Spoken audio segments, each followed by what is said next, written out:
Hello and welcome to another episode of the HaskinCast Podcast. I am your host, Scott Haskin, and I'm just going to get right to it. Normally, I do a little update on what's happening with me. I'll give you that update. I'm working on stuff.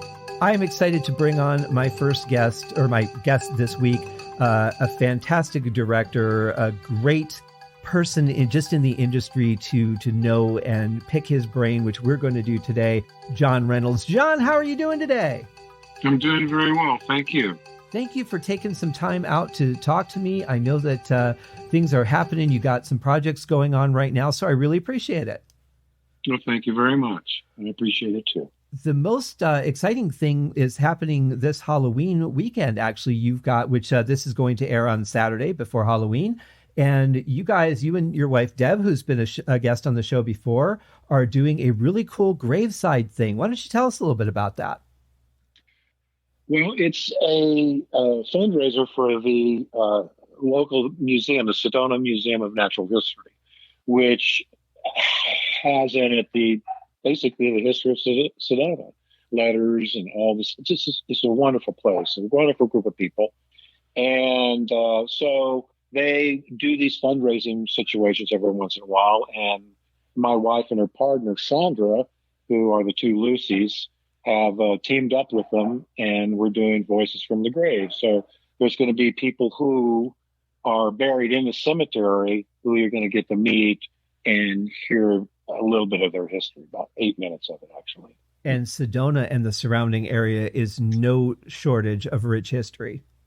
No, not at all. It's like the area, very colorful. Yes, I love it up there, especially this time of year when I come in from, because my dad lives up in Chino Valley. And when I come out from visiting him and I go to Sedona, just that long road in with all the trees and everything, is just one of the most beautiful drives I've ever been on. Yeah. I have a friend of mine who was a big-time key grip in Hollywood who lives up the street from us, and we were coming in on the 179, which is from the main freeway into Sedona. And as we're coming along, he goes, "This is one of the greatest reveals." And, yeah. And that's cinematography, a great reveal. As we come around the corner, there's all the red rocks. They just open themselves up. But yeah, you're right. It's a good reveal shot. Yeah, it's really beautiful up there. And it's just, totally. It's a slower paced place to me. It's very casual. The businesses most of them seem pretty relaxed that I visited over the years. It's just a nice place to be.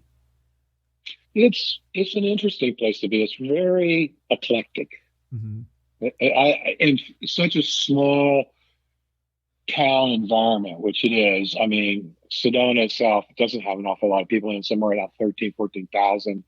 And then there's some little outlets that have stuff. So we're talking about an area maybe that has maybe 50,000 people. I think we could get your entire town in one or two of our hotels here in Vegas. Yes, that's right. Truly.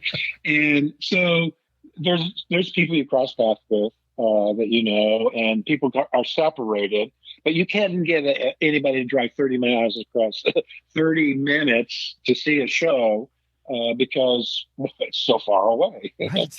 Yeah. That's what I find particularly odd coming from LA. Oh, right. Yeah. Well, in LA, that's just going across the street. Yeah. Yeah, and you're lucky if you can get there in 30 minutes, too. When I lived out there, I had a friend I was visiting in Hollywood, and it took me 45 minutes to get to where he was, but it took me 2.5 hours to get home from the same spot.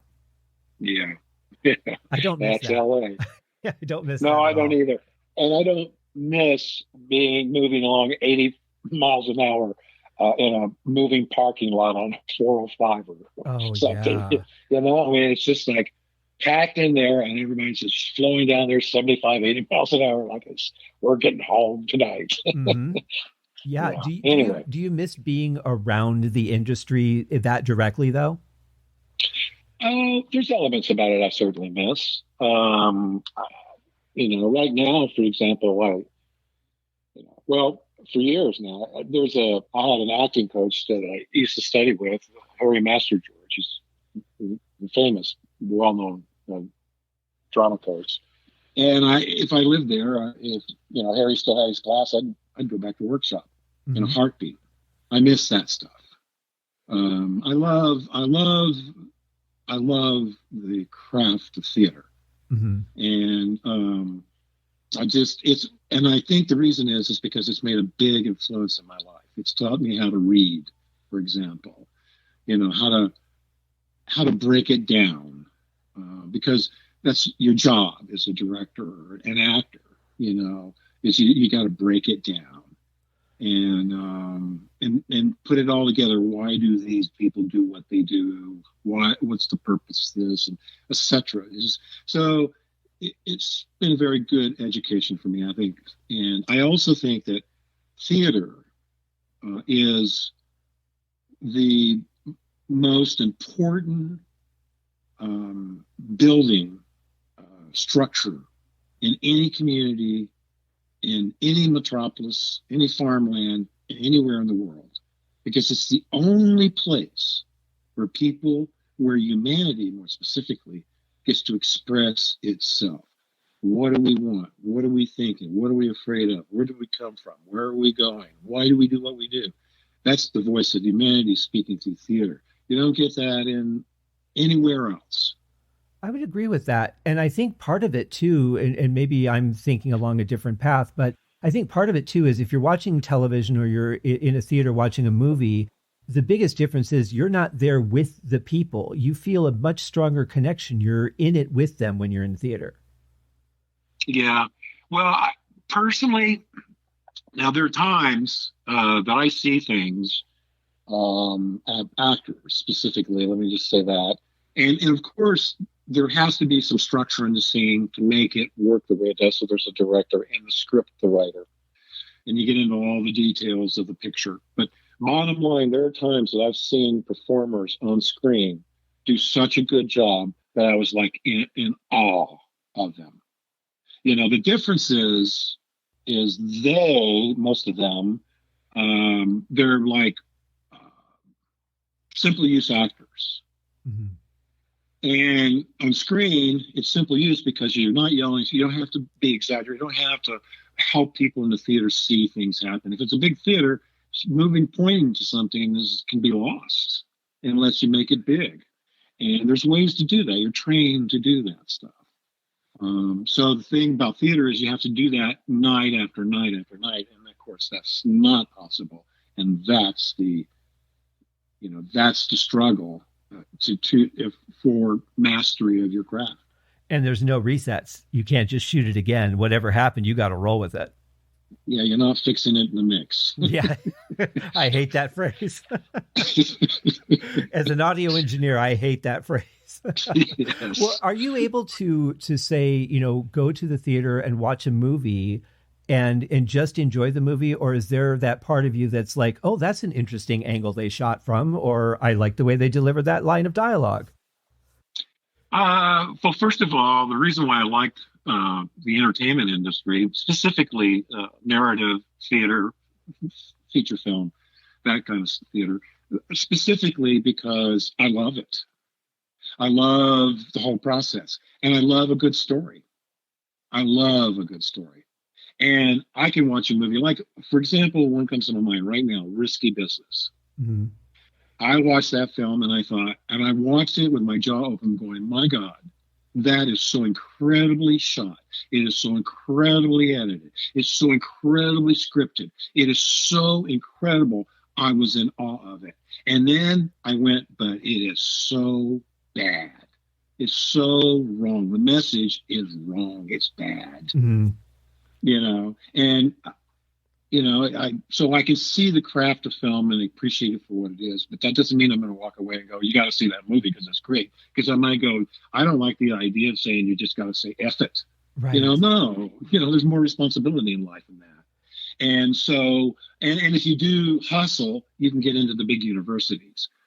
I don't like that message either. See, so I go, okay, it's a marvelous looking film, but it's dead and stinking. Then I watched Zeffirelli, Romeo and Juliet, soul film. But when I watched it, I was in awe.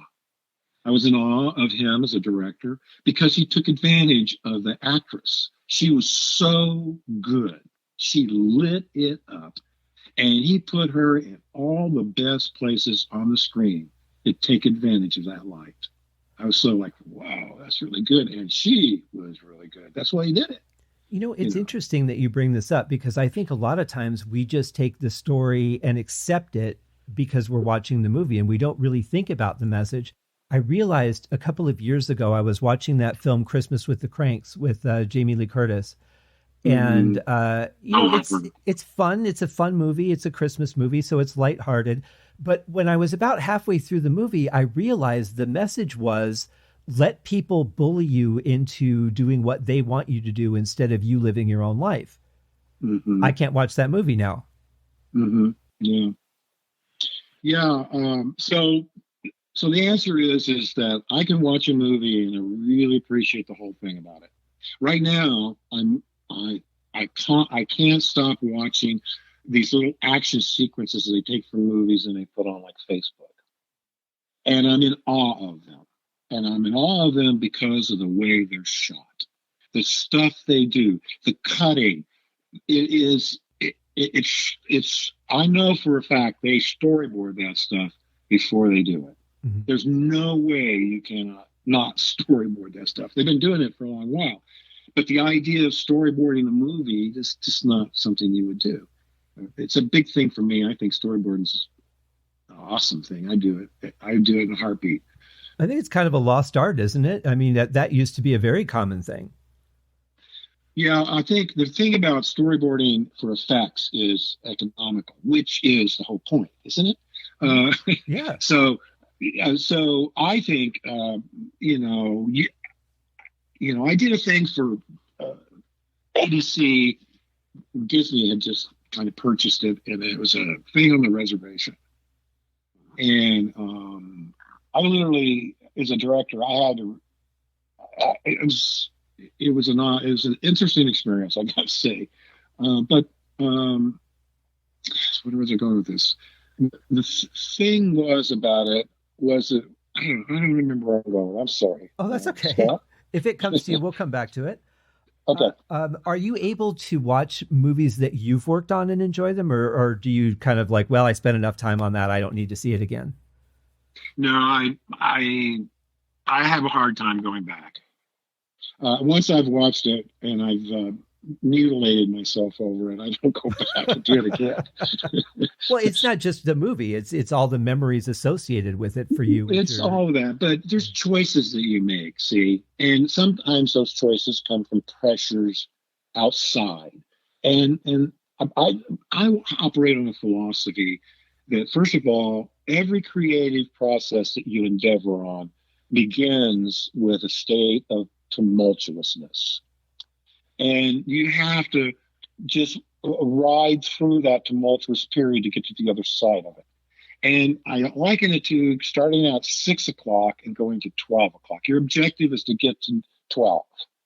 And I believe that once you step off towards 12, at that particular point in time, that project becomes its own entity. It takes on its own life because there's other people involved and there's other energies involved. There's all these other things. It just starts taking its own form. And if you're going to ride it, you ride that. You just kind of ride it and let it go and stay focused on what your objective is. So if I do storyboards, which I've done, I always go back and go, okay, what's next? And if we get in the jam, I can look at it and go, okay, I can get from here to there by doing this. And I can do something entirely different. Mm-hmm. It's just another script supervisor tool for me. But bottom line, you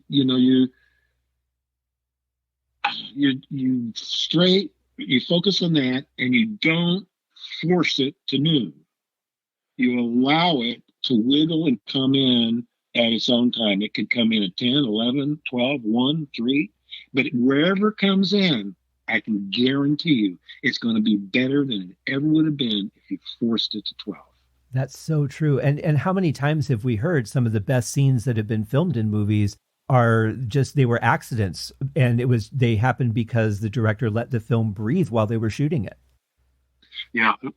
Lucky mistakes, lucky accidents. Yeah. Yeah, exactly. Yeah. Actually, for me, in a way, I kind of live for that. That's the reason. For one reason, I did a lot of work in big time movies, but in the end, I really enjoyed the low budget films. But for a different reason. Because now I'm older. I'm basically in trailers doing time things and stuff like that, and I'm really there as a substitute in case my friend, who's assistant director, the DGA comes along. He's got to go on hide. Somebody's got to run the set, so I'll come in and I would run the set. Right.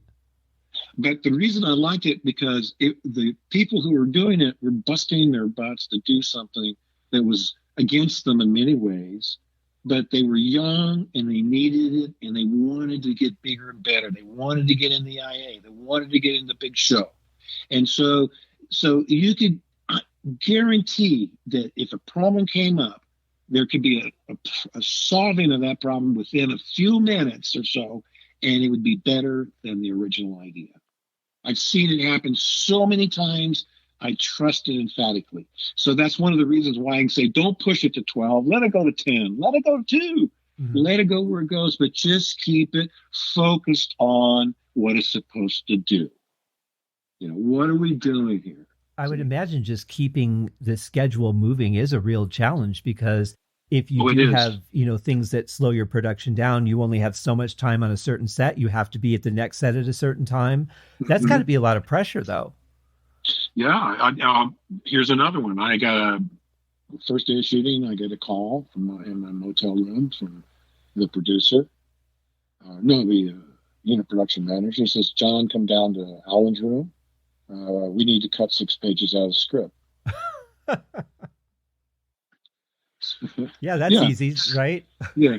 So that's what I did. I went down there, I sat down, and I proceeded to go through the script, and I cut out 6 pages. But before that, I had asked to speak to the writers, and people had a hemorrhage. It took one of the major monkey walks at the top of the studio chain to give us permission to talk on the phone. Yeah. That's the kind of stuff that drives me nuts, because that does not help the production. Well, I can understand why they do that. I just think that they should talk to the people and allow it to happen if there are people for reasons. But here's the thing. I'm not a director who takes over a movie. I'm not a director who takes over a play. I'm a director who lives by the word, and the word is the script. And my job is to bring that word alive and just present it. And so that's all I'm interested in. Why did you do this? Why did you do that? Did you think of this? What about this? And I have to say, in that conversation, because I'd read the script, I'd gone through it, I already had an idea of what was going on. They said several times, "Oh my God, I never thought of that." Well, no, they're writers. Right. That's what they do. My job is to break it down, and the actor's job is to break it down in beats, which, by the way, is one of the reasons why Deb was so successful at Disney and became such a good ghostwriter, is because she was an actress. She still is. And she breaks things down in beats. So there's no emotional jumps. You don't jump from this to that emotionally. It's not biologically correct. You have to go through these processes to get there. And once you go through those processes, things might change. You have a whole different movie going on. So you got to go through the beats. You got to know why this is happening, what's that, and how it all merits. And then as a director, you got to sit down and figure out what it's going to look like. And I happened to, when I was younger, work at MGM with a director named Ralph Bellamy. Earl Bellamy was an actor. His brother Ralph was TV director. And he showed me one day how he would break down the script and draw out what his shots were going to be for the day. And he shot it exactly like that. Mm. And the reason, he said, "And you want to know why I do that?" And I said, "Yes, sir, I would like to know." He says, "That way the editors can't mess up my material." Oh, yeah, because that's a whole nother stage of the things that can really change the game of the film. Exactly. So there are times when I'm working on something, I'll go, let's just get as much footage in the editor's hand as we possibly can. Mm-hmm. And then we'll let them do their thing. And that makes sense, because if you're working with people you trust and they know what your expectation is and they meet it, you can trust them to do that. I would imagine the first time you work with an editor, it's probably a little more challenging. I had an editor say one time, when John Reynolds asks you what you think, he's just stalling until he figures out what he wants. Wow. I laughed and I thought, well, in a way that's true. But what she didn't understand is that because of walking out the door at 6:00, I let the project go on. I always have this thing in the back of my mind. I'll sit down with a group of people. Like the last time I was director of something, I was meeting everybody. I said, okay, so everybody introduced themselves. I said, here's the thing I want you to know right away. I am the director, yes, but I want you to know I do not have all the answers. Please understand that. I don't have all the answers. But I tell you what I do know, that the answers are in this room.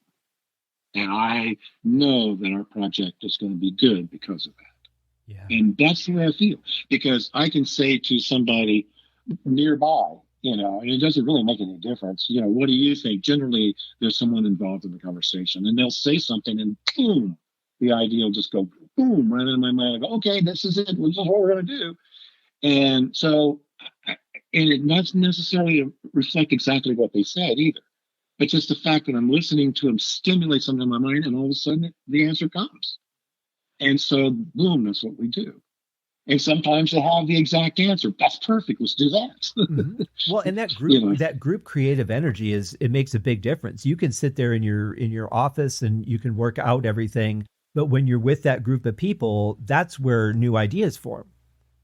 To me, for theater, for me, rehearsals is everything. Oh, yeah. One of my favorite times in rehearsals with the girls is because there's always music involved as they come in and they do vocal warm-ups. And the minute we have all our talking and everything like that, but the minute those vocals set up, they start working on them together and going through the do re mi's and all that right there. That's when it all starts. And it just makes me feel so good to hear that, to go, oh boy, this is going to be so good, and it's just, I just love the work. And the difference, of course, is when you do theater, on opening night, you're done. Yeah, right. Yeah. There's no post after that. Yeah, the stage manager takes over the show, and you're done. Yeah, exactly. You can be called back to look at stuff and things like that, but generally speaking, it's not like in a movie set. You sit there and watch every shot. You make a decision with everything. Right. Well, another big difference you mentioned is music, because when you're working on a play or a musical, you're working with the music as you're doing the rehearsals, whereas when you're working on a film, there's nothing there. Yeah. That's, it's funny because in the very beginning, before there was sound, they would have music on the set, mm-hmm. To help the mood, Well, they used to have a piano player in the theater performing back in the silent movie days. Oh, yeah. Yeah, they just watch it, look up there and play. It was, it's pretty interesting stuff. Yeah, but so I kind of back to it. Of course, one of the things you mentioned is, I can watch a movie all the way through and just enjoy it without seeing anything. Okay, good. But I can't watch. But the minute a DP gets his way with something, and I notice it, I'm like, what are you doing this for? This is not contributing to the movie. This is some pretty shot. We don't need pretty shots. It's just an establishing shot. Okay. But sometimes they get lost in their photography. And so the thing you learn is that each department has its agenda. Mm-hmm. And that their agendas, if you leave them on their own, can influence in a lot of wrong ways what you're trying to accomplish as a director. So you need to keep in mind that they have those agendas. It goes back to the editor. An editor is really a director who's cutting it up. And so they're going to have those kinds of ideas. That's the kind of conversations you're going to talk about. Let's do a frame, let's do that. Let's cut this. What about if we insert that section here and do this right here? Those kind of conversations you're going to have there. But when you get with a set on a director of photography, you better be there. I remember when I first started out in the studios working on episodic TV, And I was working on a crew, and a TV director would come in on Monday mornings for the new start. On Mondays, there's always a new director, a new episode. And everybody would grab their coffee and follow the DP and the director to hear the first shot. Mm. And the crew would stand back there and they'd listen to him talk. And from the dialogue, the crew would make up their mind what kind of week they were going to have. They would know by the dialogue between the director and the DP. And it wasn't the DP, because you know your DP. You've been working with him every day. It's the director, and what do they know? Right. And then, and then so you have a director, John, what's his name? He became a big director, John Ursula. Now, when he first started in television, I have to be there with him. And he shot a scene, he shot a shot. He said, okay, now let's do this over here. And the DP goes, no, you don't do that. But why not? Because you have to move all of this equipment all over there. And then you're going to do that, and then you're going to move it all back over here. No, that's not the way we're going to do it. What we're going to do is we're going to do all the stuff here now, and then we'll move over there and do all that stuff there. Yeah, shooting television is so different. Oh, boy, is it. I watched a director tell a cameraman tell a director on a TV series once that he goes, well, we're going to do this over here. He goes, no, you're not. Because why not? Because we've never seen that wall. Oh, it was a long-running TV series, right? They've never seen the wall. We're not going to shoot that because they'll not know where we are. But it's in their home. But we haven't seen the wall. We're not going to shoot it. So. Yeah, you just assume that certain things are part of the environment. You don't have to be shown everything, but that you're like, this is my view of the house. I stand against this wall and I watch Archie Bunker in his chair. You never see that wall that's behind you. They never once showed that. Yeah, you don't mess with that stuff. You keep people focused on what's happening in front of the camera. As they like to say in the business there, if they notice that, we lost them. Mm-hmm. I'll tell you, the first time I ever... Well, I'll tell you, to go to your point about what throws you out of watching a film. For me, it's bad dialogue, things that just don't make sense. Like, what are you going to do to help me? And then I'm not going to tell you the things that you need to help me. I see that kind of stuff a lot. And also things that just don't make sense. Like in the reboot of Poltergeist, you've got this family. The guy just lost his job. The wife is an aspiring writer who hasn't even started her first book. They have no income, yet they qualified for a 3-story house in a really nice neighborhood. Like it just loses me right there because it doesn't, it's not realistic enough. Yet you can take me on a journey like Star Wars and I'll believe everything you show me. I'll bet I can tell you one area that takes you out of a movie in a heartbeat. All right. Music. Absolutely. And let me just say this. It might not even be the music, but the quality of the music. Mm-hmm. Or some sort of snippy thing in the dialogue. You can see the cut. You can hear the cut. You can hear, well, they trimmed that right there. Oh, yeah. Any of those little pops from when they cut the audio and didn't smooth it out. Those things drive me crazy. And because that's what you do. You're a musician. Mm-hmm. You are a recording producer. You're a mixer. You know everything about the stuff. And those things are going to jump out at you. And quite frankly, in my opinion, you're more daring than filmmakers are. And the reason is because most people can feel it. They can't tell you what it is, but they can tell you they felt it. And they start getting distracted. And they lose interest in the performer. And then they lose interest in what's going on. That's very true. See, so the sound is one area you don't want to muck. Yeah, you can mess up certain things graphically and people will find the visual. They'll find a way around it. But if the audio is bad, you cannot get away with bad audio. I'll tell you, the first time I scored a film, you think it's going to be so easy, right? You listen to soundtracks. You're like, yeah, I would have done something like that. But the first time you get a film and there's nothing in it, that's terrifying. When you realize how as a composer, you could make that a comedy, you can make it a drama, or you can make it a horror film, all by what music you put in, regardless of what's happening on screen. Yeah. How do you work with composers? Is it, when you've worked on film, obviously that's part of your responsibility as a director. How do you talk to composers? Do you say, this is the kind of music I want? Or do you do what I do, whereas I like to talk in emotion? Well, for me, when it comes to that stuff, I'm a bit musically inclined myself. I by no means know would I ever call myself a musician, but I've played, music in a band, and I've done stuff. I directed an opera once in Korea. So I have thoughts about that stuff, but at the same time, it goes back to the conversation we were having earlier. That editor, the DP, you pick that DP because you trust them to do what's necessary to take care of it. And you work with them, and they know who you are, what you feel, and what you think. And they come to you and say, here's what I'm thinking. What do you think? Mm-hmm. Boom, you got a good deal. Then you don't have to, watch every move. And the editor, same situation.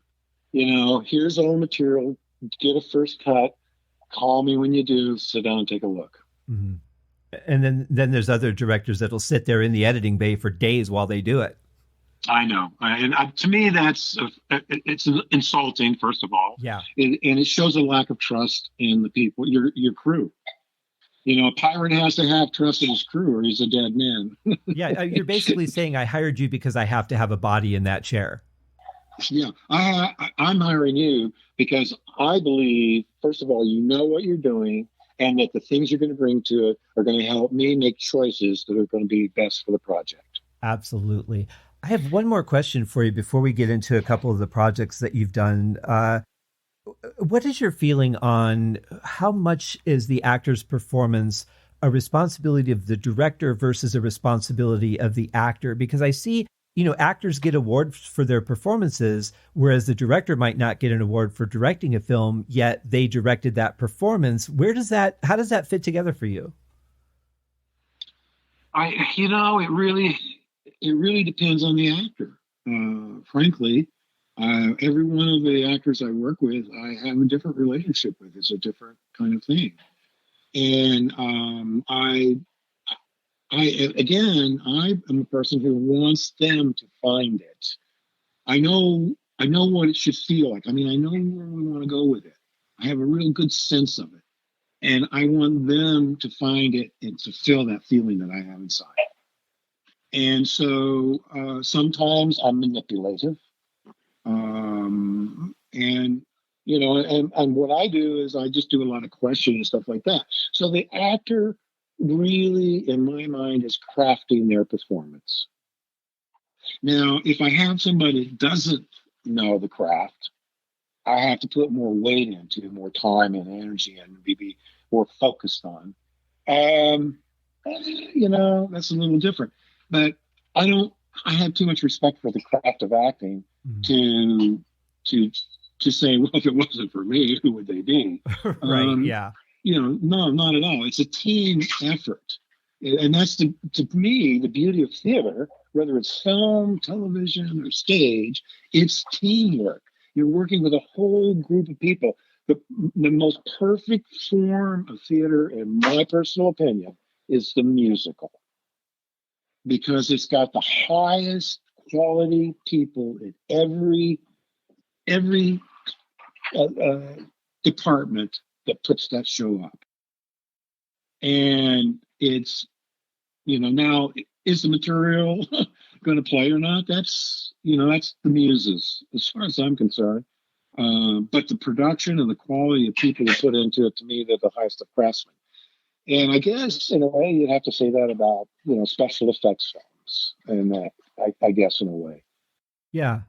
Well, and casting is so vital, especially in a live performance in a theater, because you have to have people that can deliver night after night, sometimes 2 shows a day. Yeah. You have to have those people. Whereas in a film, you still have your budget, you still have to stay on schedule. But if you have somebody that's not that great, you need to pull them aside for a few minutes. You have a little bit more leeway with that. I had a thing, and I worked with this kid once, and so we got to rehearsing the scene we're going to shoot, and we had to do several times because of a couple of technical things before we got around to shooting it. So I had an opportunity to say these lines, and he said them exactly the same every time. Mm-hmm. And so I pulled him aside and I said, you know what? I think you wanted to really, really think about that. You're saying the things the same time. What that means is you're just saying lines you memorized. Right. And, oh, well, thanks for telling me. And went out, we shot the scene. He did it exactly the same as he did before. I got the scene. I said, okay, new deal. We're moving on. I didn't take the time to let him go do it again. Yeah. Well, I mean, if you know that's all he's going to do is keep hitting that repeat button. Yeah, there's no point. So when we had the screening, he came up to me afterwards and he apologized. He said, "You're absolutely right. I could see us. I'm so sorry. I'm so sorry. You're absolutely right." And you can't necessarily blame casting for that because they could do a great audition and then just not deliver in the film. Yeah. See, now you're dealing in a whole other kind of conversation, right? Because you're talking about casting, and casting directors in themselves are craftspeople. Mm-hmm. And so you want to find a craftsperson, casting person that, is going to be simpatico and work with you. And you need to be able to trust that when they come to bring you a new actor, say, this person has the chops, and so you say, okay, let's see him work. And you go, oh, I don't like them, or, oh, yeah, I like them, or let's look at them again, or let's pick this one and that one. And, that kind of dialogue happens. But bottom line, that's a dynamic in that relationship. So a lot of times you get to the idea that casting directors are going to bring, people that, and again, it depends on the casting director. Where do you go? Because they send out to agencies, and agencies will send out anybody. I need a 13-year-old boy and an old blonde woman shows up. Well, what are you doing here, Raz? Well, you might have a part for her. She's so good. No, don't. No. Sorry. Well, let me just rewrite the film for you. Yeah. Yeah. So, no. So, I mean, that's the beauty of having a casting director is kind of filter that stuff. Right. Well, John, before we wrap up, I have to ask you about these projects because they're part of a very widely known history. You were able to work on the movie E.T. Dee Wallace has been on the show. Lovely lady. You got to work on E.T. What was your role on that film? I was in lighting on that particular project. That was pretty much towards the end of when I started moving out of it. I was working with a cameraman. I'd been working with him for a while. There was a team of us. It was a lot of fun. And Alan Davio, brilliant photographer. I really got a lot out of working with Alan. And Alan was the kind of guy, I understand he's passed away, which I was sorry to hear, but Alan was the type of person who was confident and who could listen to you. And if you had a good idea, he said, let's do it. It was just, we were all, when it came to lighting, we were all simpatico. And he could ask, John, what do you think of this? Or there was two other specifics in this situation. Any one of us could have said, well, this is what I think. We never were done setting a light. They said, okay, we're going to do it again. We set another light. Okay, we're doing it again. We set another light. And then we say, okay, new deal. We tear every light out and start all over again. We were never done making the shot look better. Wow. I love that. But I love that openness. That's how people grow in the industry. They don't grow by being sidelined or just told, hey, boy, go do this. When you nurture people's brains and their creativity, that's what grows the next generation. Yeah, he had a great eye. He won his Oscars. He deserved them. He was a wonderful man to work with. And I enjoyed those periods working. I worked with another guy that I enjoyed working with was Haskell Wexler. And he's the one who told me I should be a DP. You should be a DP. So anyway, one thing leads to another, and then you find yourself in a whole new world, and it's a whole new thing. And, there you are.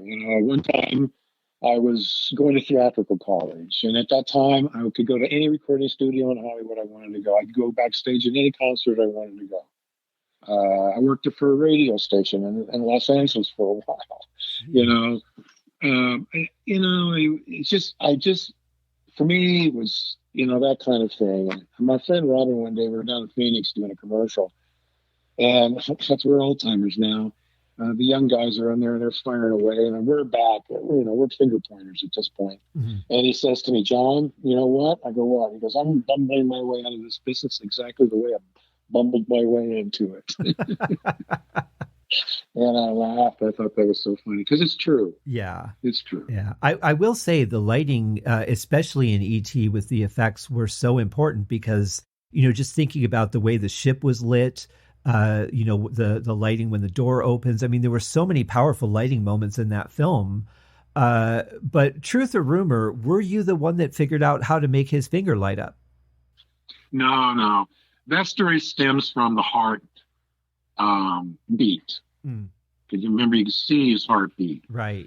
And Steven was not happy with the way it was looking. And again, I was standing there with Alan, and I think Gene Kearney was there.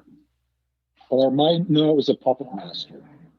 And Steven, so it was Steven, Alan, myself, and the puppet master, and they were talking about it, and I was staying there. And so I said, you know what? You might want to try the Lee Gel 54. It's a nice fire-looking gel. Stephen looked at Al and goes, what do you think? And he goes, oh, sounds pretty good. Let's look at it. And so they did. Mm-hmm. The thing about it is that I had a lamp in my home. But I was living in Hollywood, I was living in Agora, actually, at Malibu. Oh, okay. And I had this little fire thing. And what I wanted to do is I wanted it to have the color of fire. Mm-hmm. So I asked a famous director of photography who was actually retired, but came out of retirement to take over for somebody for a film. And I can't remember his name, but at the time he was like the father of cinematography. Wow. And he goes, well, I'd use Gel 54. He told me his Lee Gel 54 is a really good one. So I had done it. And I said, yeah, it's a good gel. And so it came up. And so that's how his heartbeat became the color that it did, was just because I had suggested the color. So, yeah, that puppet was an extraordinary thing. Yeah. There were times when we would be lighting it, and it would turn and look at us, because those puppet people didn't leave it, and neither did the sound mixer. Only time the sound mixer left his mixer was when Steven said, okay, cut, new deal. He would walk off the set. Wow. And the minute he walked off the set, the mixer would get up and go head right on out to the bathroom and then head back and get on his mixer. Why? Because Steven would walk in and go, okay, roll camera.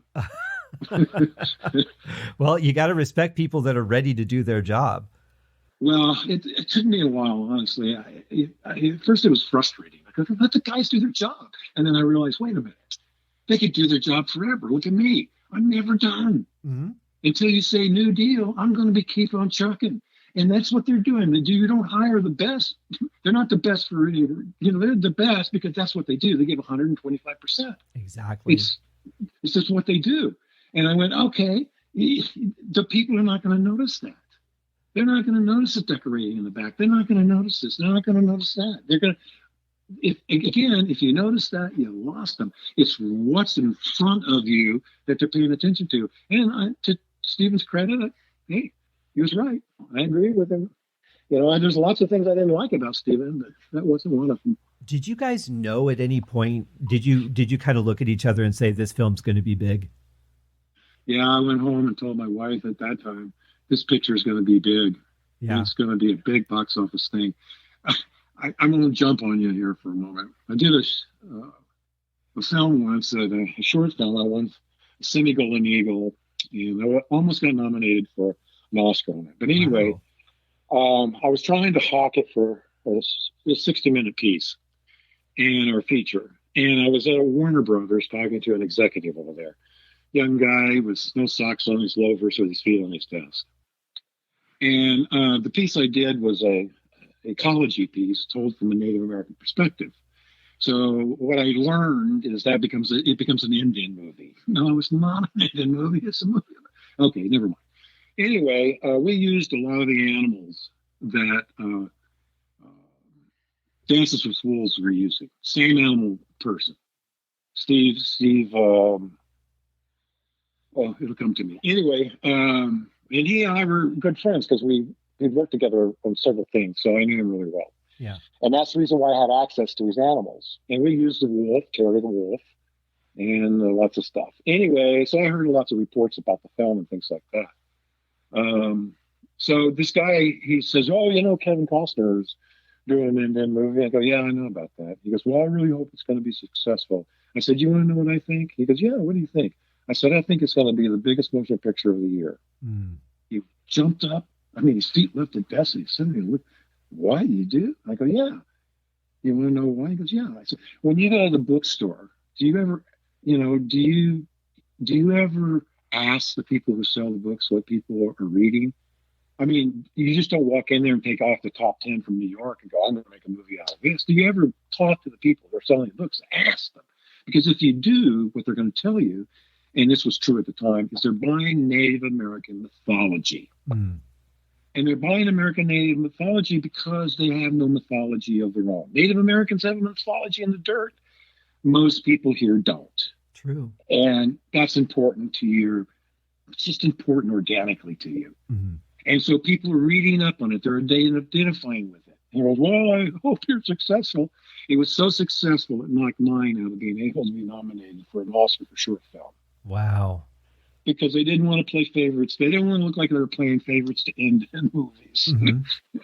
Well, I'll tell you, working with animals, that's a really gutsy move because there is so much unpredictability there. Well, yes, if you're not used to. I lived on a ranch. I was a country boy. I knew animals, wild and tame alike. I was thrilled, I must admit, that we did a shot in a very enclosed area. It couldn't have been any bigger than a 5 square foot area, maybe 8. And we had a cage backed up into this area that was all surrounded with a fence.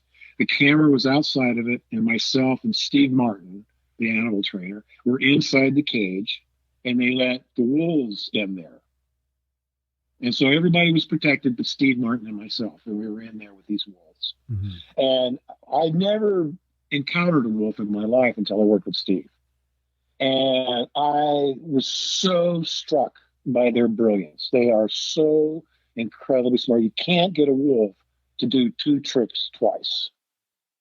They'll find the shortest avenue, boom, and they're gone. And so you better get that shot. If you're having them jump over something, right, you better get it the first time. Well, I did some voiceover dubs for the movie Roar, Melanie Griffith's movie. And all the lions that they had, I mean, lions I don't care how trained they are, they're dangerous animals. And there were so many of them. I'm like, why would you put a 16-year-old girl in this position, or however old she was at the time? I would have been terrified to have been on that set. Well, we had a scene where we had a bear. We ended up with a Kodiak bear. And he called me because Son, can I use a Kodiak instead? He told me that whole story. And I went, okay, fine. Let me look at it. And he says, you want to look at it? I said, sure, you always do that. So I went up and I looked, and as I walked up, it was sitting in a cage. The cage was about a foot off the ground, but it was sitting on its haunches, on its butt, and it was sitting there at the bars looking, and it was bigger than me. Yeah, those things are huge. I went, okay, that'll work. So anyway, we did this sequence. We did it with Michael Horse, and he's down looking at some tracks, and behind him in the bush, this bear rises up, and he turns around and he sees the bear, and then he takes off, starts running. And that was a little interesting because that was just the animal trainers with the bear, and Michael was really close to that bear. This is a bush between them. Wow. But when we did the other sequence where he's up in a tree and the bear's trying to, he's below him and he's standing all up and he's, pawing at him. What they did is, because we took a long shot of that, is they put a little wire around an area of about 10 feet around the bear and put a battery on it and made it hot, a 12-volt battery that made the wire hot. Mm. And the bear would not go near that wire. That's smart. But do you have like do the trainers stand by with say like a tranquilizer gun or something in case of an emergency? Uh, no, I've never seen that myself. Because generally, a lot of times, you see game and stuff, you don't realize, for example, that they're staked down, for example, and or they're trained to do specific things, which you only have them do specifically. The biggest thing for Steve, for example, is working with deer because deer would do that, but they just might wander off in the forest and you'd lose them. We almost lost one of his deer once. But they finally got it wrangled back into and they got itself back. And they didn't know it wasn't trying to escape. It just Just wandered off. do promenade. Right.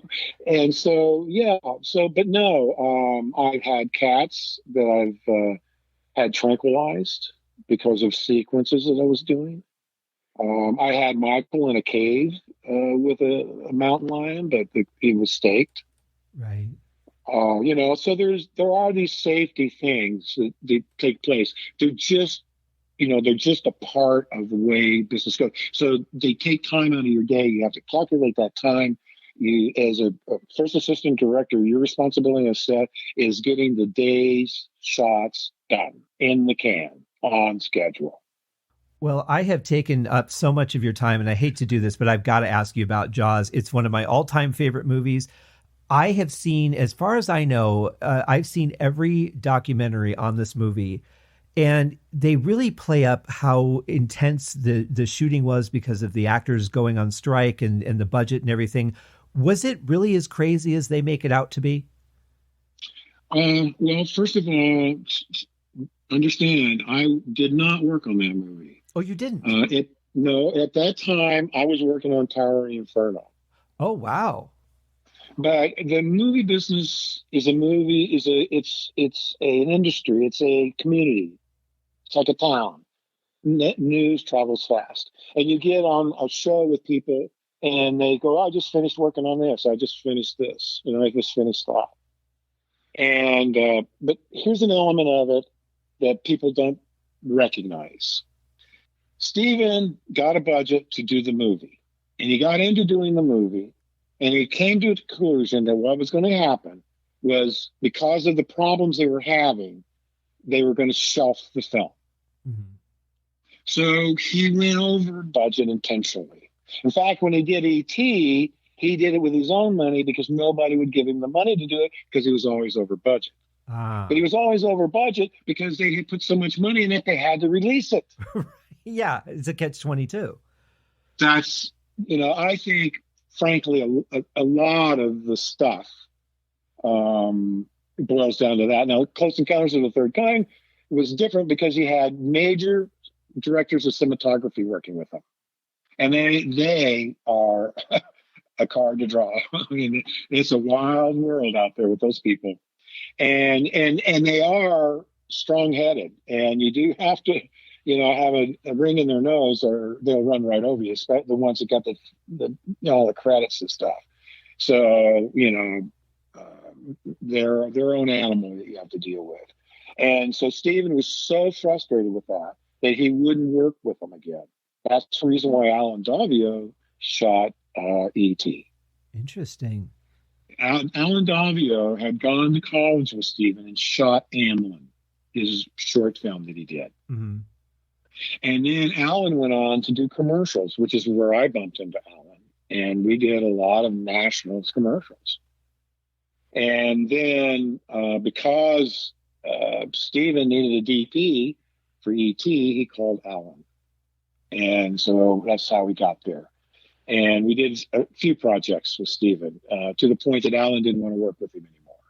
Wow. It's so wild when you find out, all the different groups of people and who likes who and who won't work with who. And a lot of it comes down to just how intense these projects get, especially when you're given a big budget, the expectations are high that it's going to be a blockbuster. I mean, the pressures just become tenfold, don't they? Yeah, they do, but it's odd. It depends on it really depends. It depends on the director, and you can have your production manager, your first AD. They make a lot of issues up. For example, in this last thing with Alex Baldwin, the crew was walking off. Why? Because they couldn't handle the first AD. He was a pain in the butt. He wasn't doing things right. He was creating problems. They weren't paying him. Da, da, da, da, da. So, you got just, that stuff. But then if you worked on a Clint Eastwood movie, you would never hear anybody talk loudly at all. Right. They wouldn't yell, "All right, we're rolling back there, quiet." They never would do that. He would fire you. Wow. He would just point his finger, and the AD would say, "Okay, let's roll it." As you like a whisper, things were just incredibly quiet on his sets. Wow. And Michael Landon, you look on him, boy, they are in charge. Mm-hmm. And so then when you get into a feature film, then you get a director who's a screamer, a person who feels that everybody has to be wound tight in order to do a performance. It's like Laurence Olivier saying to Dustin Hoffman once, "Have you ever heard of acting, Dustin?" But Dustin was lying to him, and Yeah. But anyway, yeah. So that has a lot to do with it. And then I worked on a movie, Brainstorm. We lost Natalie Wood on that. And in North Carolina, we were shooting day scenes at night. Think about that. Yeah. That's how bad it was going. Yeah, that says a lot right there. Yeah.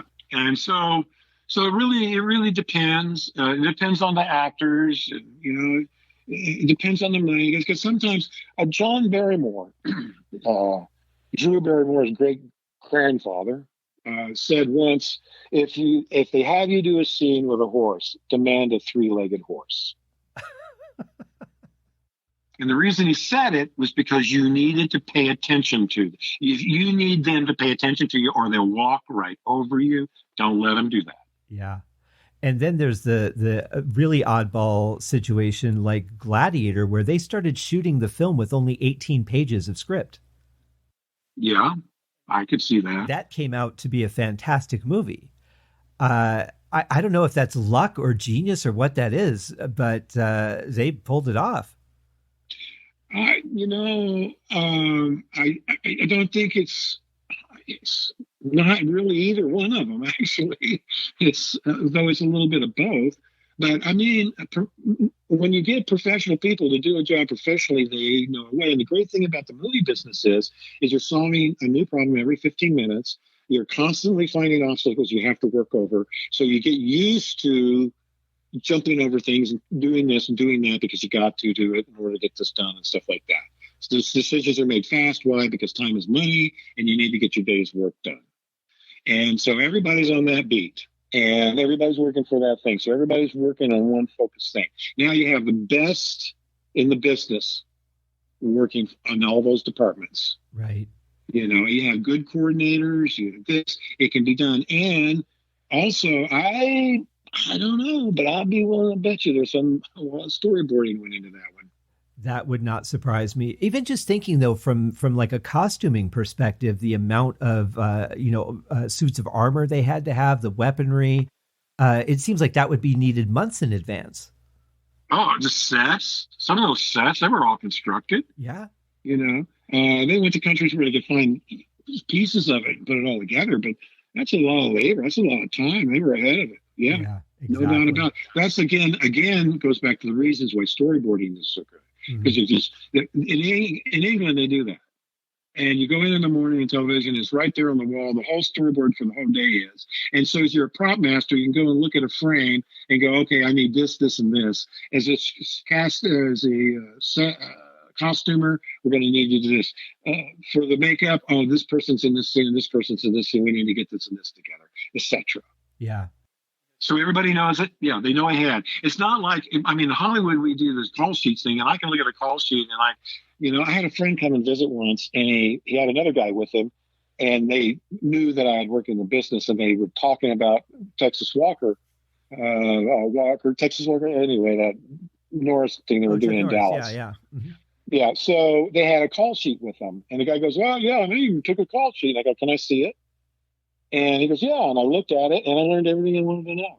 I knew who the hospital was, how close it was, what the weather was going to be, what time lunch was, how many they were serving, how many vehicles were involved, who all the people were involved in it, what size of crew they had, everything right there in front of me. Interestingly, I've been in the offices for the Bellagio where they do the garden in the conservatory, and they storyboard that. Mm-hmm. All the different sections of that garden are all storyboarded. They're beautifully drawn with great detail. And then I went and, after the first one I saw, when they actually constructed it, I said, this looks exactly like what they had on those pictures. Just amazing. Mm-hmm. So, it's a very important art form when you're doing those functions. I would agree. There's so many little things that go into it. Like I worked on Dinosaur, and I was only there because Tom called me and said, John, I need you to come work on this. You need to watch this process because this is where it's going. And so I think you could help. And so I went there and I worked on that thing. And so a dinosaur running, you see all that dirt flying up. Well, those are explosives. Oh, really? And they mapped the whole thing out. They took, stick figures, if you will. We went out and scouted the location, picked all the places, went back, got the crew together, came back, and we had a surveyor with us who, for the first time, surveyed all the shots and everything. So all the shots were already technically worked out before we came back. And we went back and got the crew in order to facilitate all the things that we were doing. And so all these shots that we were doing in this canyon, there was nothing in them. The camera was moving, it was pushing in, it was wrapping around, it was doing all these things, but there was nothing in them. They put the dummies out in front, get focus, and then they get them out of the way, and boom, they do their shot. Wow. And then go back to the studio in LA and get all the footage and hand it over to the CGI people.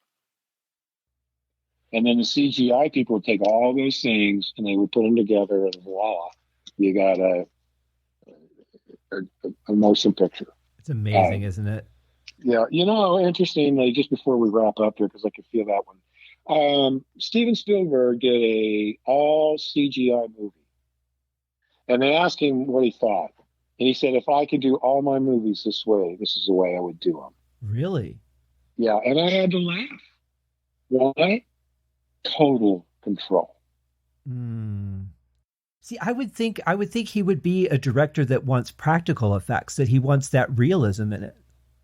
Well, you're right. Your instincts are right on that, to a point that it's damn right annoying, frankly. Mm-hmm. Because all of a sudden now you have a light bulb in the scene that you wouldn't put there for the shot, but you have to have it. And these are the kinds of little things that can get annoying to DTs and crews and stuff. Mm-hmm. So, and because he was a director, he insisted on it, and he got it. And we had to figure out a way around it. Yeah. But I noticed in his Abraham Lincoln thing, he did lots of things in there that he would never allow when I worked with him, ever. So I go, okay, he's changed. I even thought the last sequence in it was a mistake. Really? Yeah. The last sequence, in my mind, you look at that last, they're riding a buggy and they're riding away. And you look at that sequence and you watch them and you can see they made a little mistake, but it worked for them in the editing. And they went, okay, let's keep that one. I'm going to have to look for that. Very interesting. I think, is it a matter of growing with the technology, or is it a matter of avoiding things you don't want to do because you can work around it now? Well, knowing Steven, I would say it's probably time related. Okay, Yeah. we don't have time. We'll have to do it. Okay, no, let's go. Let's move on. Right. When I was working on Twilight Zone, the movie, we worked on the Kick the Can, which is Steven's episode, and he loaned us to Beard. What's his name? Director of what's his name? Mad Max. Yeah. And George. Mm-hmm. And so we did that episode, which was the Terror at 2,000 Feet, was George. And Kick the Can was Steven. And so Melissa Matheson was the writer, in theory. And she was there. And because of Steven's governance, he required his people to be on set. And so she was trapped on set, but she had nothing to do. And she was not happy with it right. At all. And so I listened to her, and script supervisor, I think. I could have been his customer talking and having to be there. And she was very upset. So we came to the sequence where the boy's crawling out the window. And he's going, I'm going to stay young and do it all over again. The other people are going, okay, we're going to all stay behind. So as he crawls through the window, he has a line. And Steven goes, okay, where's my rider? And they go off to find her, and they can't find her. I've got to get my rider, he's yelling. I want my rider. And she's not coming. Meanwhile, in the back of the set is Clint Eastwood. He's watching all of this. Well, so let me just set this up. Clint comes in while we're setting up the shot. Steven, we rehearse it. Clint watches the rehearsal. Steven says to Alan, how long do you think? And Steven and Alan, because this is a big issue with them, Alan said 15 minutes. So Steven goes, okay. So he leaves. He comes back in 10 minutes. And he starts pacing in the back of the set. Alan, it's 11 minutes. Alan, 12 minutes. Alan, he knew he could do that. Mm-hmm. And so now Alan goes, okay, I'm ready. So he gets the actor there, and now it's his writer. He's the writer's not there. Why? Because she got tired of it and went home.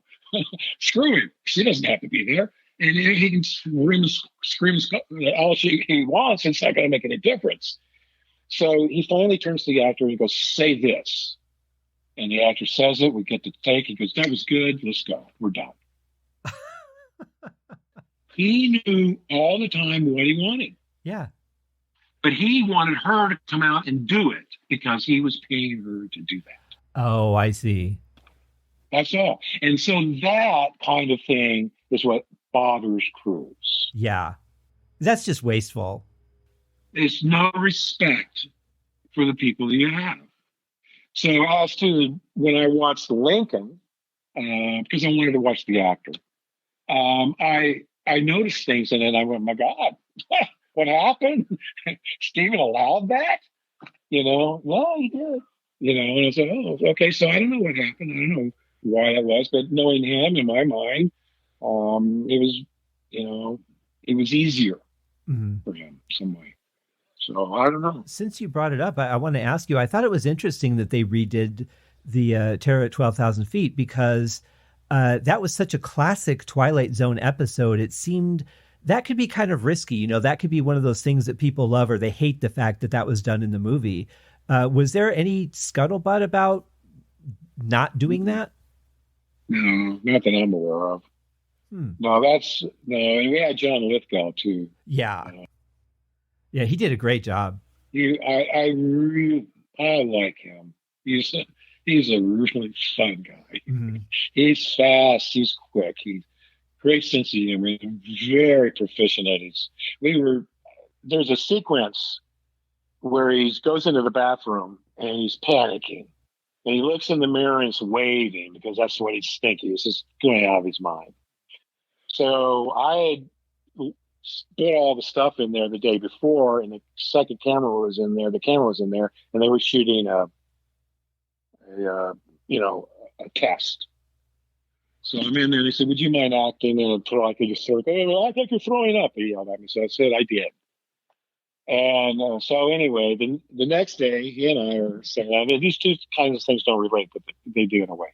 So he and I are standing behind the set where that bathroom is, and you can't see in the shot that there's an open area there at all because of the way the camera's set up. And so he and I are talking, and I forget what we were talking about. And he says, so behind this wall there, we can hear, okay, we're ready. Okay, roll sound, roll camera, mark it. And on mark it, he turns to me and goes, just a minute. He steps inside. He does the thing, and they go, okay, that's a take. We're good on that one. Thank you, John. And he steps out and continues the conversation like nothing happened. Wow. That's great. He did other things. It was so fun. But back to the other thing. So one day I'm walking out of the studio there on that set, and the big doors were open. And as I'm walking out, Steven's walking in. He looks up at me and he goes, good acting. And I'm thinking, what the hell is he talking about? And then it didn't occur to me until much later. Oh, he was talking about the stuff in the bathroom sequence when they were doing the test. Right. Oh, that's And so funny. yeah, it's one of those things that makes it so fun. I love John Lithgow because he can play a very compassionate person like he did in the Manhattan Project, but he also plays a great villain like he did in Cliffhanger. I mean, just such a great versatile actor. Yeah, he's got a lot of depth, and but he's got a great. He's a comic. He's a comedian. First of all, that's why he can do what he does. A comedian can do drama, but drama people don't often are able to do comedy. Right. And I remember hearing Goldie Hawn say once to somebody, I've never met a dumb comedian. And I think she's probably right. They might be crazy, but they're not stupid. Right. Yeah. That's why they can get up and do what they do. But anyway, John's that way. He's got a facile sense of humor. It's quick. And it's good humored. Even when he's cutting, it's done with good humor. I liked him. He's kind of he's a cross from being like a refined British gentleman and just a guy who can just relax and have a good conversation. He has that ability to carry himself like a classical actor. Well, I think the thing is that he's craft confident. Mm. He's confident in himself and his craft, and he doesn't take himself too seriously. He takes his work seriously. He takes things like that, but himself, he's not any better than anybody else, and he knows it. And he treats people that way. Mm. Yeah, he treats people that way. That's really important. Yeah. Very important. Because you hear stories about actors who are, just from the methods that they use, they can't talk to anybody. They just have to walk on set and be that character. And then you hear about other guys that are just like, I was hanging out with the crew, before we started shooting, and then they called me over. I had to hurry up and finish my joke. And, I like people that make it comfortable on set for everyone, that they're not, I'm the star. Mm-hmm. Yeah. Yeah, I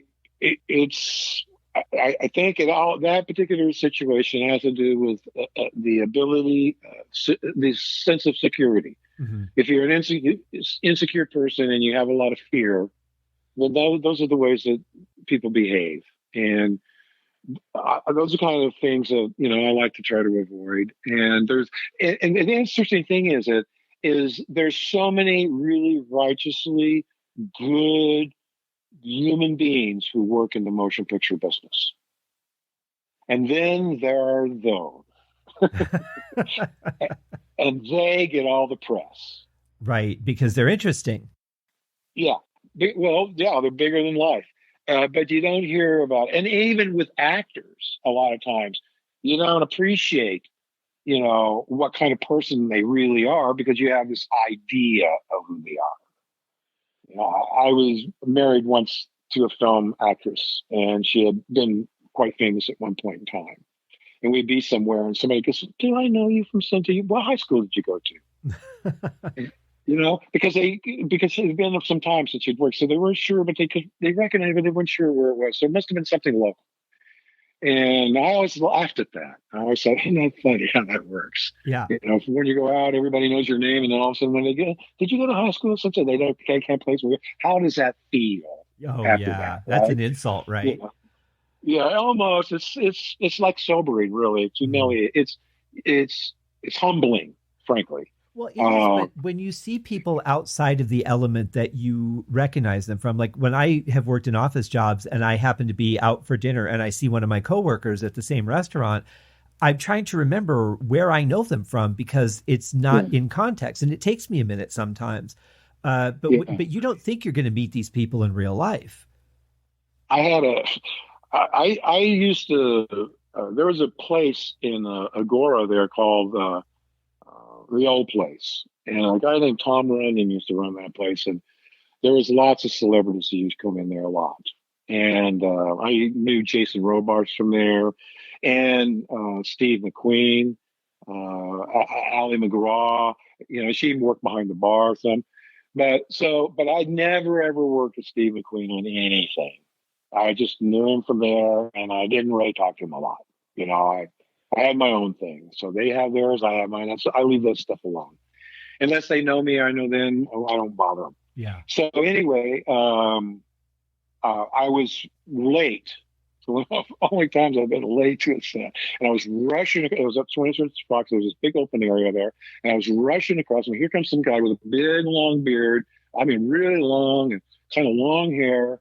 And I'm thinking, God, I know that guy from somewhere. Where do I know him from? And it wasn't until we were right up to each other that I recognized him.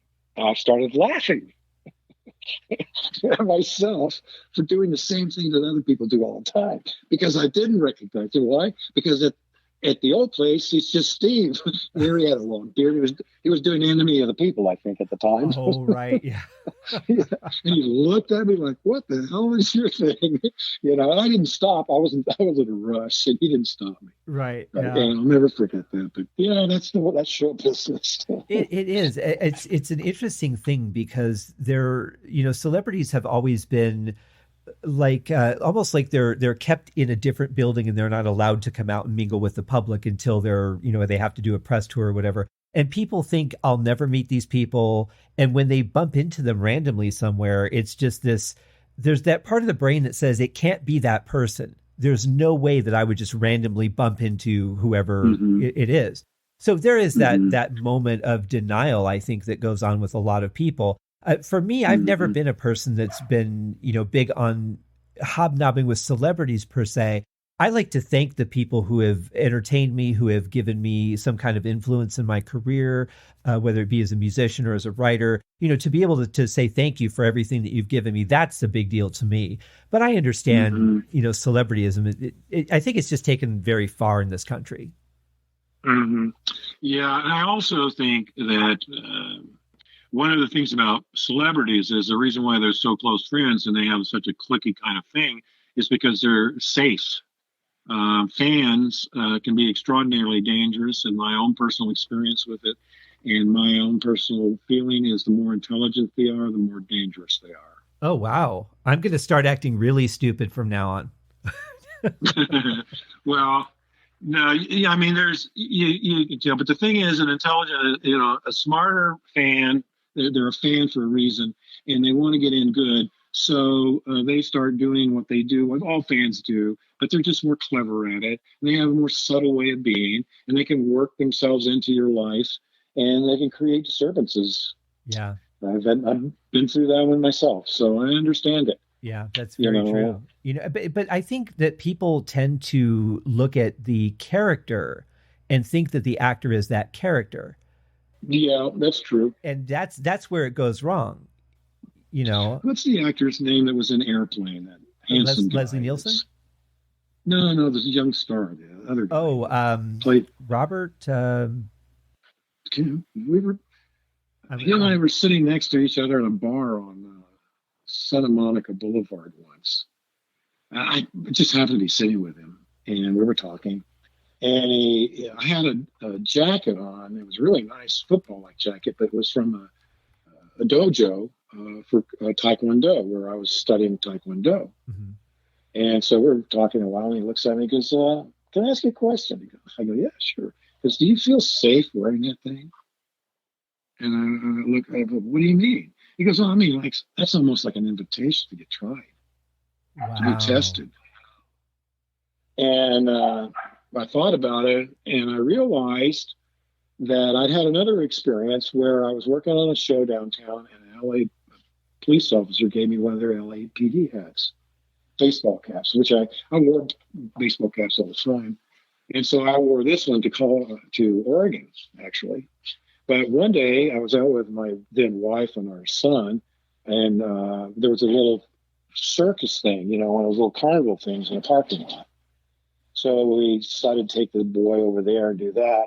And boy, it was ugly. Wow. Because I had that LADP hat on. I got looks. I got suggested comments. I mean, there was people who looked at me with just hatred. Mm. And I went, whoa, you know what? I think you need to be careful what you wear. Yeah. Unless you're looking for a fight. In Texas, they say, never mind, I won't get into that. Anyway, you gotta be careful. Yeah. And now that we have the internet and everyone has a forum for hatred, it's just, it's become an exponential thing. And it's one of the reasons that I am not on it very often. Yeah. I think the actor you were talking about, was it Robert Hayes? It might have been. I don't remember. I didn't work on the film. Yeah. You know, I didn't know him. I knew who he was when we were talking, because I recognized that, you know, the movie was not too long out. I don't even know how we came to be sitting together, actually, but we were at the bar and talking. And yeah. Very cool. Well, John, I could talk to you for hours. I mean, I've had such a good time with this conversation. You're going to have to come back before the show's over and tell us some more about how this all works. I think you've got such fascinating insight from your experiences, and it's really unique because people are so guarded these days. They're afraid that if someone hears them say this, then they're not going to get hired. And it shouldn't be that way. We don't solve problems unless we have open dialogues like you and I have had today. Yeah, I think that's really what it's about. I do admit that sometimes on Facebook, I will say something to some people.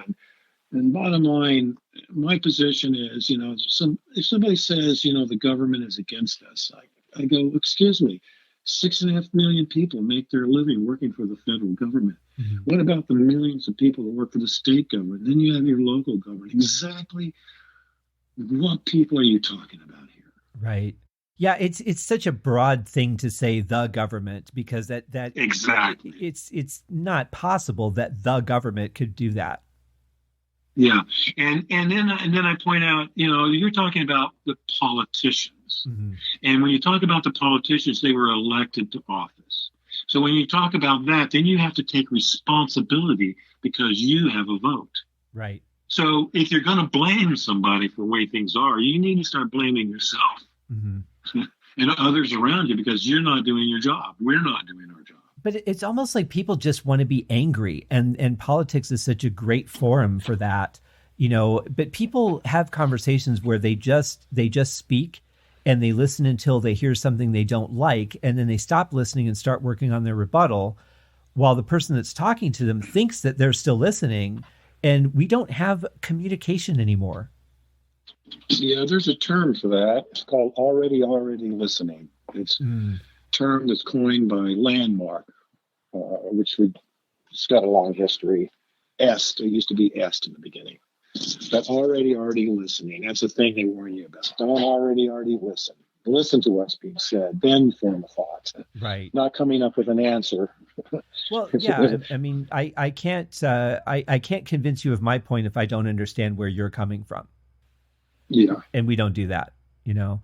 But that's a problem that we'll solve hopefully someday. I don't think so. I think it's just going to get worse for a while, unfortunately. But John, I've had such a great time talking to you. Thank you so much. I didn't mean to keep you this long, but I really had a great time talking to you. Well, thank you. I appreciate it. It's been a lot of fun.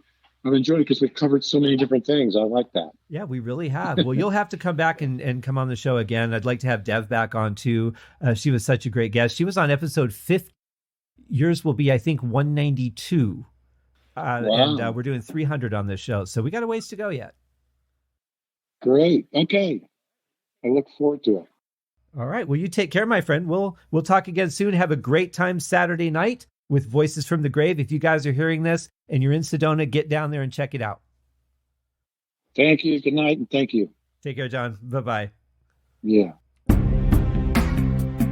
What a great guest. That's probably one of the best interviews I think I've done on this show. And, you know, it may have seemed like I was pushing towards a closing at a couple points during it, but I've tried to keep the episodes to like 30 to 45 minutes. But what I found is that these conversations are just so good that I really don't want to cut them off. I want to explore more things.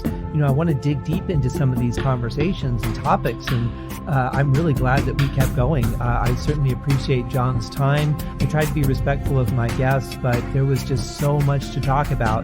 So thank you, John, so much for being on the show, and I wish you the best with your gig tonight in Sedona.